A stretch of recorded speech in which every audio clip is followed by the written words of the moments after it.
You have dedicated hours upon hours to the Chicago Bears and Justin Fields. And they're definitely some of the most watched, I'm sure, but most entertaining videos. And what I like when you're breaking things down, it's not just like, quarterback's terrible, this is bad. It's like, what's going on with the scheme? Some plays, when you're watching the Bears, I don't know what they're doing schematically, or I don't know what Fields is seeing. So it's not like all the coaching's terrible or all the quarterback play's terrible. But with Chicago, it is an incredible combination of both, I think, to this point, right? This play's open, Fields isn't seeing it. This play has no chance. Break it down, man. What's going on with Fields and the Bears, and what have you seen with your, 15 hours of 3 weeks worth of video here? I mean, I am comfortable saying I've watched every snap multiple times. I think you do a good job of summing it up. It's all of the above, man. It really is. I think the most frustrating thing for me as just a fan of Justin Fields is you saw glimpses of what he could do last year. And so I think everybody thought they were going to build on that as opposed to trying to fix it or reset it. It's not intuitive. Like, it doesn't make sense. It almost feels like they didn't have an off season. And so that part of it makes it more confusing. And then when you turn on the film and you just see so many mistakes.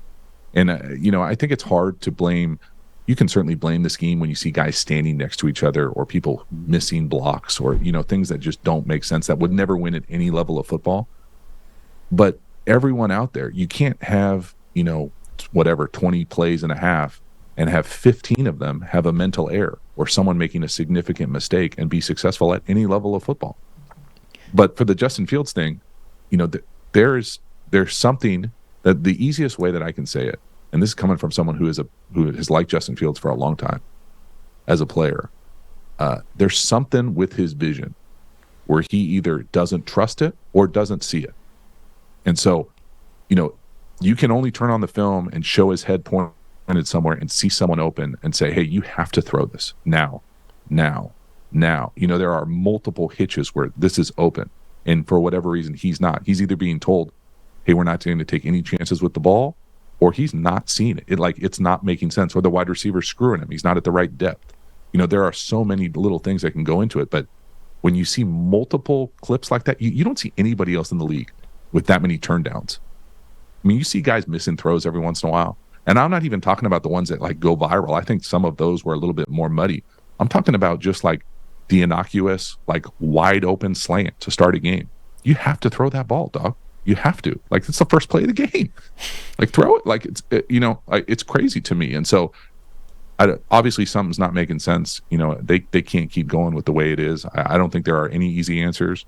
And, I'm not sure that there are going to be any easier answers, anytime soon. That analysis, that sort of either or, was basically what we were saying, I think, last week. That's what's happening. He's either not reading it correctly or he's reading it and doesn't trust himself enough to pull the trigger and put the ball in the air. Either one is bad.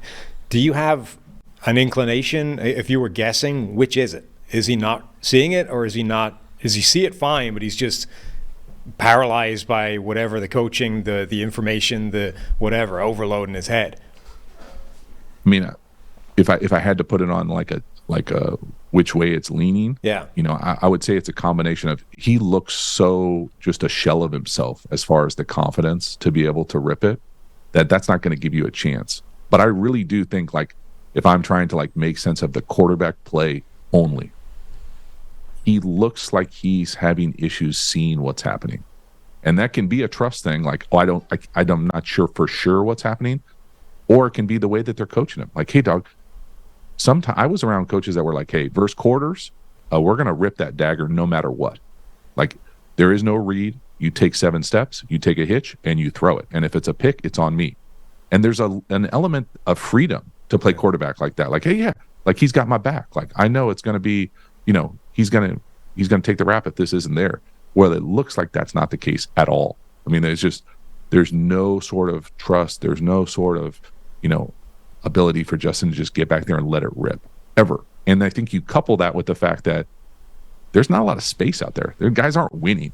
We're not missing a whole lot of guys who are, gapping people at the line of scrimmage. So it's a combination of all those things, and it's just an absolute, essentially downward spiral right now. Kind of two questions here though, but at Ohio State, it wasn't like he was, getting it out of his hands quickly or either, right? I mean, they had longer developing routes. And I thought when he had he had nice pockets to work with, but he was accurate in college. I thought he was college accurate, whatever you want to call that. And I think one of the things I've had to rethink a ton over the last few years, I thought Justin Fields and Baker Mayfield looked really accurate in college. I thought guys like Lamar Jackson and Josh Allen looked inaccurate in college, and those things have flipped at the NFL level. So I guess two questions here. How much is Fields similar to what he was in college, and then it's just getting, maybe worse with the whole situation in Chicago?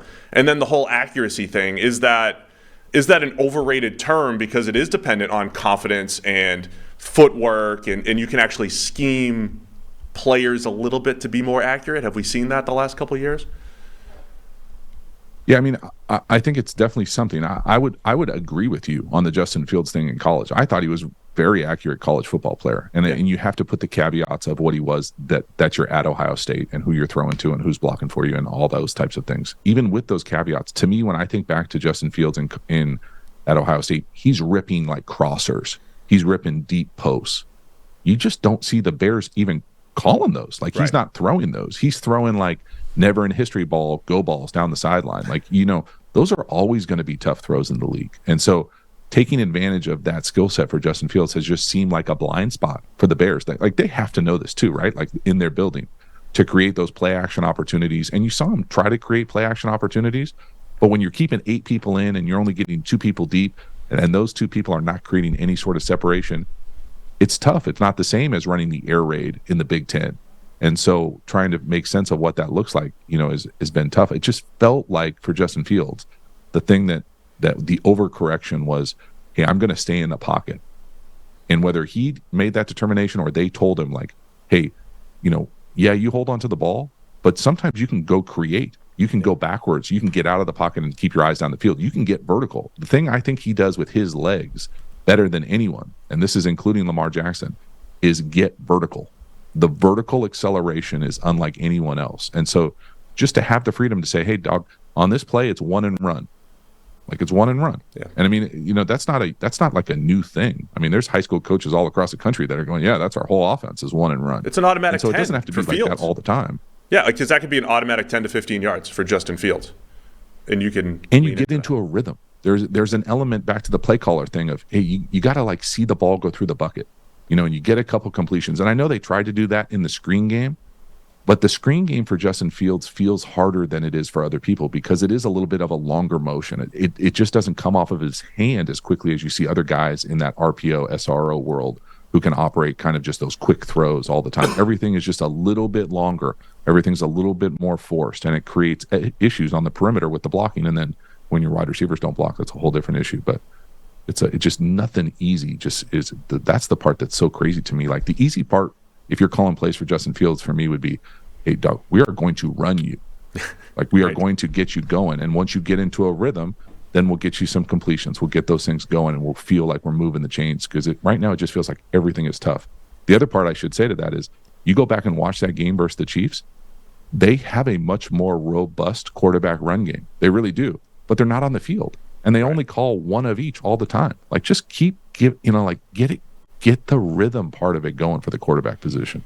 It's so bizarre, their coaching / play calling / scheme. It's kind of like, if you ever if your computer crashes or whatever and you lose a period of documentation, you just lost the last 24 hours of work. It's like the thing crashed and they lost all of last year's information. Right? We learned how to use Justin Fields last year. It took 6 or 7 weeks, but we figured it out. And then the system crashed and we lost it all. And we're starting over as if it's 2022 week 1 again. Well, listen, because JT, you mentioned the 2012 RG3 year, and that was when Kyle Shanahan said, we're gonna run RG3, run his college offense and make some adjustments and take the league by storm. But in 2013, the rumblings around Washington were that RG3 wanted to be more of a pocket passer and be protected and not run as much, even though that was a huge part of his success. I wonder how much of that might be creeping into Chicago. Is that a Fields thing? Is that a scheme thing? We want to keep him healthy. We want to develop him as a passer. I don't know what's happening, but there's a lot of questions there. Yeah, and I mean, I think those are all fair questions that that they need to be asking Justin. And I mean, you're not looking for him to bus drive people like it came off last week.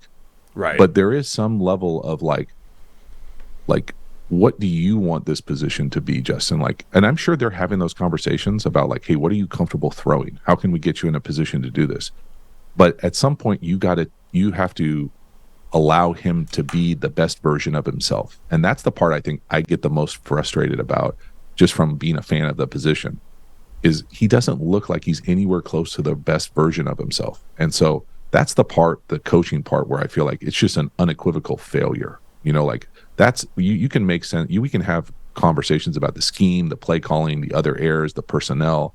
But like at the end of the day, as a coach, your role to get the absolute best out of your position group, your unit, your player, whoever's playing, and have them play at their absolute peak on Sunday. I mean, no one can look at Justin and say he's playing at his best right now. Right. And so it's just a bummer.